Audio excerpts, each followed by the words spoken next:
এমন এক অনুভূতি যেটা আমরা চাই বা না চাই, আমাদের জীবনে এটা অবশ্যই আসবে। আমাদের মনকে বিব্রত করে তুলবে, আমাদের মনকে বিচলিত করে তুলবে। কখনো ভেবে দেখেছেন এই দুঃখ আমাদের জীবনে কেন আসে, কিভাবে আসে? যদি আপনি মন দিয়ে চিন্তা করেন তাহলে আপনি বুঝতে পারবেন যে এই দুঃখের অনুভূতি পরিস্থিতির থেকে বেশি মানসিকতার থেকে বেশি আশেপাশের লোকজনের সাথে জড়িয়ে। কারণ আশেপাশের লোকজনেরাই আপনার জন্য পরিস্থিতি তৈরি করেন, যা ভালোও হতে পারে আবার খারাপও। আপনার আশেপাশের লোকজনেরাই আপনার মানসিকতাকে প্রভাবিত করে, হয় তাকে ভালো করে অথবা খারাপ করে। আমাদের জীবনের অর্ধেক দুঃখ এই কারণে যে আমরা তাদের ওপরে আশা রাখি যাদের ওপরে কোনো আশা রাখা উচিত নয়, আর অর্ধেক দুঃখ এই কারণে যে আমরা তাদের ওপরে সন্দেহ করি যাদের ওপর সেটা করা উচিত নয়। তাৎপর্য এটাই যে মানুষকে চেনার চেষ্টা করতে থাকুন। যেদিন আপনি এটা বুঝে যাবেন যে কে সুজন আর কে দুর্জন, সেই দিন এই দুঃখ আপনার জীবন থেকে দূরে কোথাও চলে যাবে। রাধা রাধা। কিছুদিন আগে আমরা কথা বলেছিলাম যে আমাদেরকে নিজেদের বিবেকের সাহায্যে সুজন আর দুর্জনকে চিনতে শিখতে হবে। কিন্তু কিভাবে চিনব? কি গুণ থাকে তাদের? সুজন কি সে যে আস্তিক হয়, যে ঈশ্বরকে বিশ্বাস করেন, যে তাকে ভয় পান? নাকি দুর্জন সে যে ঈশ্বরকে বিশ্বাস করেন না, তাকে ভয় পান না, শুধুমাত্র নিজের কাজ করে যান? আপনাকে বলে দিই, এই সুজন না তো আস্তিক হয় আর না তো নাস্তিক, তারা বাস্তবিক হয়। তাহলে আসুন আর বাস্তবিকতাকে চিনুন আর জীবনে শুধুমাত্র আনন্দ লাভ করুন। আর আমার সাথে ভালোবেসে বলুন রাধা রাধা। কখনো আপনি কোনো কুমোরকে দেখেছেন যারা মাটির পাত্র বানায়? প্রথমে সে ভিজে মাটি মাখে, তারপর তাকে গড়ে, তারপর তাকে চাকায় দিয়ে সঠিক আকার দেয়। যদি আকার ঠিক না হয় তা তক্ষুনি ঠিক করে দেয়, কারণ সে এটা জানে যে একবার এটা আগুনের তাপে দিয়ে দিলে, একবার এটা শুকিয়ে গেলে তারপরে এর আকার কখনোই বদলানো যায় না। এখানে লুকিয়ে আছে একটা শিক্ষা, সমস্ত মাতা পিতার জন্য একটা শিক্ষা। মাতা পিতাও তো এরকমই হন, তাদের নিজেদের সন্তানকে সঠিক সময় মতো শ্রেষ্ঠ শিক্ষা দেওয়া উচিত। মাতা পিতা যেন কখনো তাদের বিধাতা না হতে চান, কিন্তু প্রতিটা মুহূর্তে সবসময় চেষ্টা করুন তাদের সঠিক পথ দেখানো, কখনো কোমলতা দিয়ে, কখনো ভালোবাসা দিয়ে, আর কখনো কঠোর হয়ে। তার জীবনকে, তার ব্যক্তিত্বকে আকার দেওয়ার চেষ্টা করুন। কারণ যেমন মাটি একবার শুকিয়ে গেলে তারপর সেই পাত্রের আকার বদলানো যায় না, ঠিক সেইভাবেই আয়ুর বৃদ্ধির সাথে সন্তানের শিক্ষা কখনোই বদলানো যায় না। তা মনে রাখবেন। রাধা রাধা।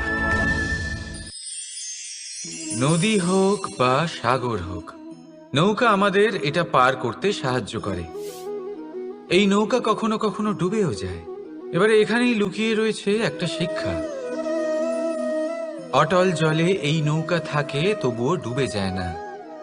এটা তখন ডুবে যায় যখন সেই জল নৌকায় প্রবেশ করতে থাকে। যখন জলের স্তর আস্তে আস্তে নৌকায় বেড়ে যায়, তখন নৌকা ডুবে যায়। এবার এটা আমাদের সাথেও হয়। বাইরের সমস্ত সমস্যা, সমস্ত বিপদ, সমস্ত সংকট, সমস্ত দুঃখ, এই সব আমাদের ততক্ষণ ভাঙতে পারে না যতক্ষণ না আমরা এদের আমাদের অন্তরে প্রবেশ করতে দিই। একবার এরা প্রবেশ করে গেলে আমরা ভেঙে গড়িয়ে যাব, ডুবে যাব। এই মনে আগেই প্রেম আর বিশ্বাস ভরে ফেলুন। জীবনে যত বড় বিপদই আসুক না কেন, আপনাকে কখনো ভাঙতে পারবে না। রাধা রাধা। হাতের কত রকম রূপ হয়। কিছু স্নেহের সাথে আপনাকে স্পর্শ করে, তো কিছু প্রহার হিসেবে বর্ষিত হয়। কিছু বন্ধুত্বের নামে আপনার দিকে অগ্রসর হয়, তো কিছু শত্রুতার দিকে আপনাকে টেনে নিয়ে যায়। কিন্তু কখনো ভেবে দেখেছেন যে কোন হাত বেশি মূল্যবান। যখন আপনি সফল, যখন আপনি ভালো কাজ করেন, তখন কিছু হাত আপনার জন্য করতালি দেয়, আর কিছু হাত এমন হয় যা আপনার কাঁধ স্পর্শ করে যখন আপনি জীবনে সব থেকে অসফল হন, যখন আপনি ভেঙে পড়েন।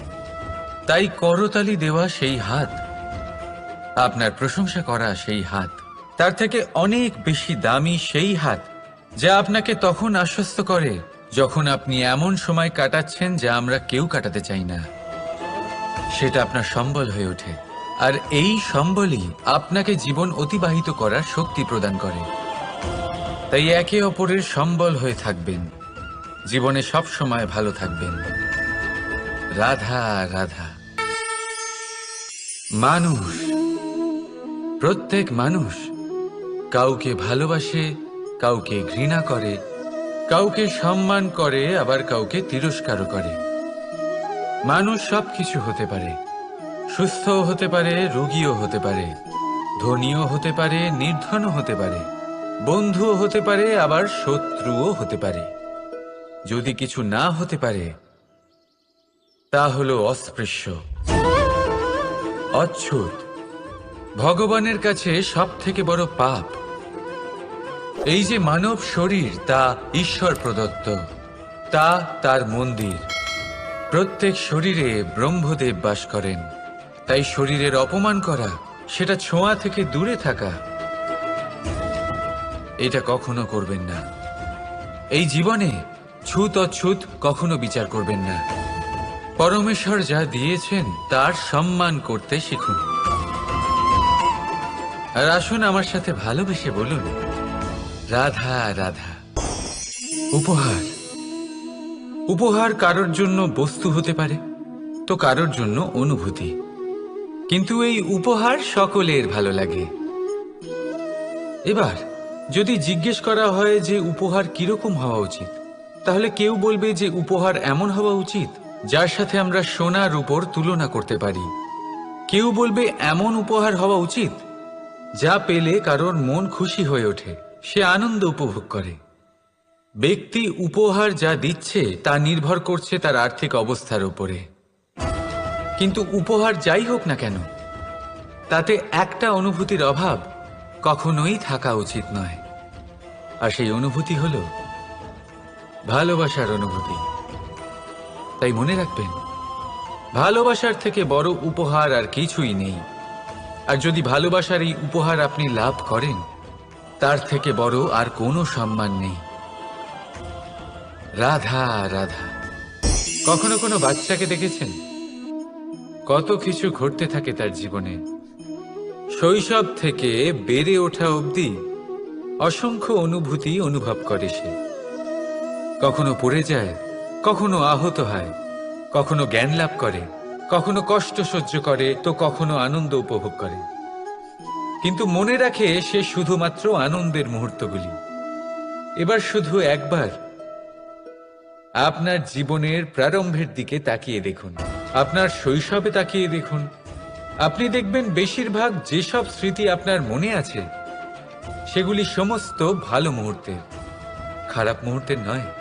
সেই জন্য শৈশব সব থেকে সুখী হয়, এতে নিশ্চিন্ত থাকা যায়। সেই জন্য আজ আপনি যতই বড় হয়ে উঠুন না কেন, খারাপ স্মৃতি, খারাপ ঘটনা সব ভুলে যাওয়ার চেষ্টা করুন। একবার খারাপ ঘটনা ভুলে যাওয়ার অনুভূতি আপনার হয়ে গেলে তখন মনে রাখবেন, যতই কঠিন পরিস্থিতির মুখোমুখি আপনাকে হতে হোক, তার মোকাবিলা করতে আপনি সক্ষম। রাধা রাধা। উৎসব, পুজো, পার্বণ আমাদের জীবনে উল্লাস ভরে দেয়। এবার দীপাবলির উৎসব এসেছে। আপনি কখনো ভেবেছেন যে এইসব উৎসব যেমন গুরু পূর্ণিমা, দোল, রাখি বন্ধন, এইসব পূর্ণিমার দিনে অনুষ্ঠিত হয়, যখন চাঁদ আকাশে পুরোপুরিভাবে দেখা যায়। কিন্তু দীপাবলির এই শুভ উৎসব অনুষ্ঠিত হয় অমাবস্যার দিবসে। অমাবস্যা, যাকে আমরা অশুভ বলে মনে করি। কখনো ভেবে দেখেছেন কেন শ্রীরাম অমাবস্যার এই দিন বেঁচেছিলেন অযোধ্যায় ফেরার জন্য?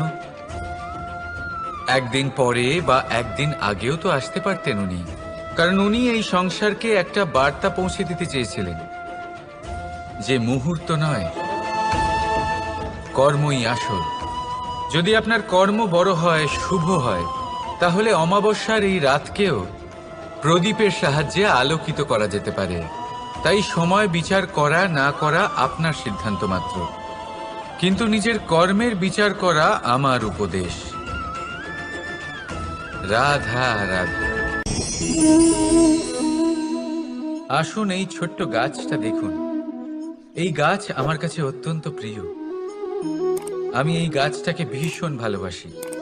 এবার ভাবুন, এই ভালোবাসায় আমি ওকে দিনে যদি 6 বার জল দিই, তাহলে কি ওর বিকাশ ঠিক করে হবে?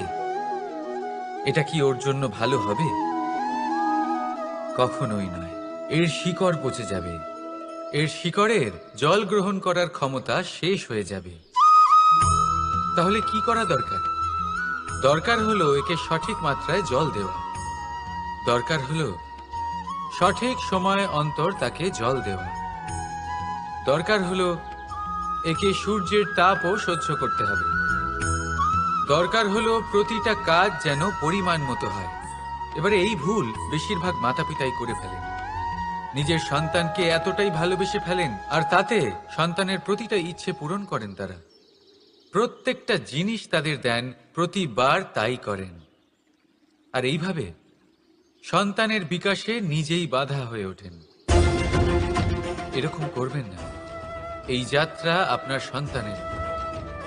এই যাত্রায় আপনার সন্তানকে অনেক কিছু শিখতে হবে। নিজের ক্ষমতায় কাজ করতে হবে তাদের। করতে দিন।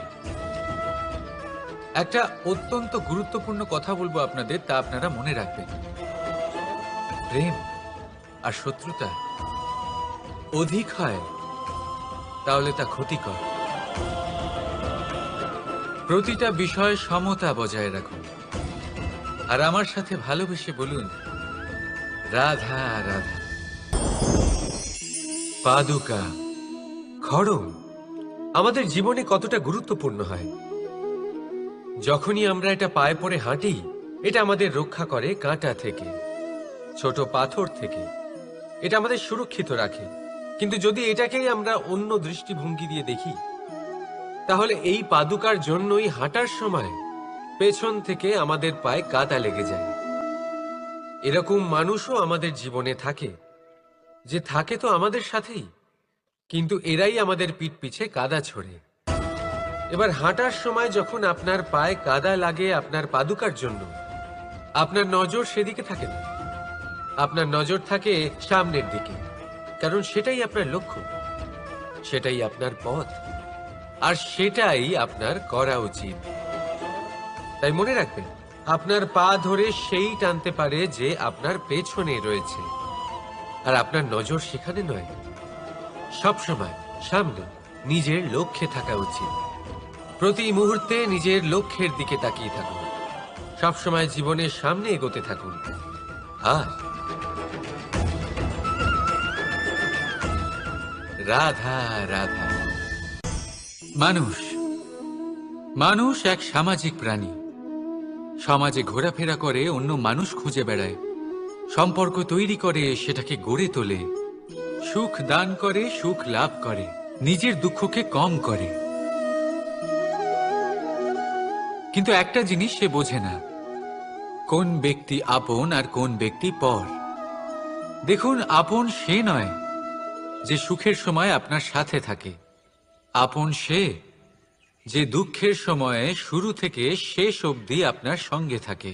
তাই খেয়াল রাখবেন, সুখের সময় যে আপনার সাথে থাকে তারা সেই ব্যক্তিগণ যাদের আপনি পছন্দ করেন। কিন্তু যে দুঃখের সময়, সমস্যার মধ্যে, কষ্টের ও একাকিত্বের মধ্যে আপনার সাথে থাকে, আপনাকে সব সময় সঙ্গ দেয়, তারা সেই ব্যক্তি যারা আপনাকে পছন্দ করে। এবারে কাকে আপনি আপন বানাবেন আর কাকে পর, সিদ্ধান্ত আপনার। রাধা রাধা।